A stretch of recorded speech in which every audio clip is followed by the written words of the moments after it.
In this video, I'm going to walk you through some options for the end of the unit for Unit 8.1 from OpenSciEd. Okay, in lesson 14, we looked at, some constraints and trade-offs and how we can use those to design our final design. And I would say I probably would allow them to make revisions and turn something in with their final design.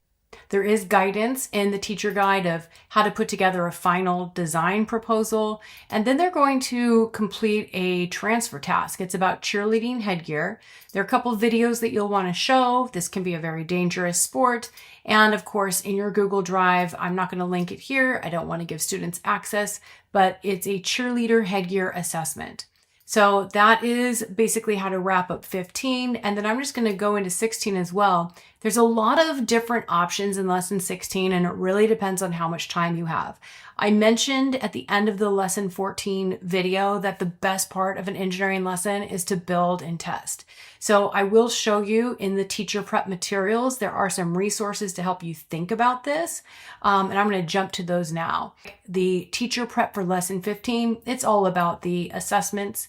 And then lesson 16, there's some stuff in your Google Drive that will help you. It talks about how to outline an investor pitch presentation, and students can present their ideas to the class. Presentation format options could be a variety. It could be a Google Slides. It could be a poster. It could be a brochure.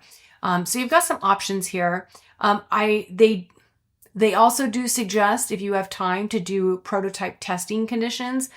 And what I like what's in this handout is it gives you a few different things that you can use to protect. It could be sugar glass, rice paper, thick sugar glass, an egg wrapped in a plastic bag, or a water balloon. I mentioned a cracker or an egg in lesson 14, but all of these work. You can protect any of them. So some good ideas here. Test and see who does the best at protecting. And I, again, love to put out those designs and then we debrief. What did they do that followed the criteria constraints, and what made it such a great protective device? So that's kind of how you're going to wrap it up. But I cannot let you go without mentioning the standards. And if you're still here at the end of the unit, congratulations. And you made it very far. It means you care a lot about getting good at teaching this unit. But a lot of teachers I work with want to create new assessments that work with their district goals or their own classroom goals or their student population. So I must mention a few non-negotiables. They are presented in this document from the task annotation project in science. It comes from Achieve. I've linked, and inside that document, there's a lot of links out to more resources in their project. But here are the non-negotiables. Number one, your assessments should be focused on phenomenon or problem. Just like we have in our units, our assessments also will be aligned and focused around a phenomenon or a problem. So your questions will all be related to that. Number two, it requires students to engage in sense making. This means they're going to use the 3 dimensions as they engage in the assessment. They might analyze data. They might develop a model. They might argue with evidence. So they're going to use a practice, applying and using these disciplinary core ideas and using that lens of cross-cutting concepts to think. The next one is require students to use both science ideas and practices. It's going to be in that sense making where they're making sense of ideas while engaging in that practice. And I will tell you, it's very hard to develop questions that are 3-dimensional. So often what we do is we have question sets. We present a phenomenon or a scenario, and then we ask about 4 questions. And within those questions, one question might be constructing an explanation using science ideas. The next question might be using science ideas through the lens of system and system models thinking. And so they're both 2-dimensional, but the whole question set will be 3-dimensional in total. Although it is possible to write 3-dimensional questions as well. It must also, another non-negotiable, make sense to students. Make sure that the phenomenon you choose is relevant to them. They can see it in their lives. Or you provide an on-ramp, a video, a discussion, so we have an equal playing field and everyone understands what the assessment is about. We also do not want to assess on anything that wasn't in the unit. Anything that's above grade band or anything that we did not cover should not be in the assessment. The last thing is it must support the intended purpose and use, and that is going to bring us to the standards. Now, I just want to point out, and also if you need help, your district, your department, or even just you need help in developing assessments, it's part of the work I do. Reach out. There's my email, and I'm happy to work with you all. Okay, let's talk about standards real quick.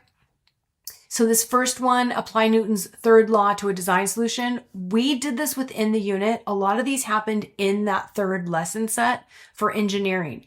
Pretty hard to assess on it. I said earlier in the unit, students must engage in this. I think what is missing in this unit is real explicit use of this DCI. So in your assessment, if you can get some questions, maybe even about a design solution that focuses on this DCI, that would be great. This performance expectation definitely is something you would want to hit in an assessment. Planning and investigation can be difficult to put in assessment, but you can talk about what would you use as, we sometimes do the dependent variable, independent variable, but this again can be engaged within the unit, but you definitely want to talk about a scenario using investigations, maybe provide some data, and then they've got to figure out, like, they can suggest what tools they would need and how they would record measurements, and it's all going to be about forces in motion, and then how do they use that data to find patterns. The next one is going to be construct and interpret and graphical displays of data. So this is relationships of kinetic energy to mass of an object. This is way back in the unit. It probably was assessed on the mid-unit assessment, but again, how do we connect kinetic energy to mass? So more mass, more kinetic energy. So it's proportional, and we had that equation developed way back in mid-unit. Now the next three, I'd say I would leave off of an assessment. These all were met within the unit. This is a life science standard that's hit across multiple OpenSCIED units. It's how we use sensory receptors and how it connects to the brain. And in 6.1, all about light, we talk about the sensory receptors in the eye. In 7.1, the bath bomb unit, we talk about sensory receptors in the nose. In this one, we're talking about sensory receptors in our fingers. And so I would not put this in the assessment. It's also because it's obtaining, evaluating, and communicating information, and they do these in the unit. That means you give them an article, you give them video, and then they communicate information that they gathered from it. So that's met. I would leave that one out. I would also leave out these two engineering ones because students engaged in it. The evaluate competing design solutions, that's when we looked at the different materials and we used a decision matrix. And that was lesson 14. And then in lesson 12 and 14, we took the data from our tests and we used the similarities and differences in those materials to design our solution. So 12 we tested and 14 we redesigned. So to be quite honest, you can use those opportunities for your grades if you're standards-based grading in those lessons. But I would say if I was developing a summative assessment, I would hit these three standards right here. So don't forget at the end of your unit to reflect on all the progress that you've made, how far you've come, and looking back to what you thought in the beginning of the unit and now what we figured out at the end of the unit. Make sure to congratulate your students on all their progress, and I'm going to congratulate you on a job well done.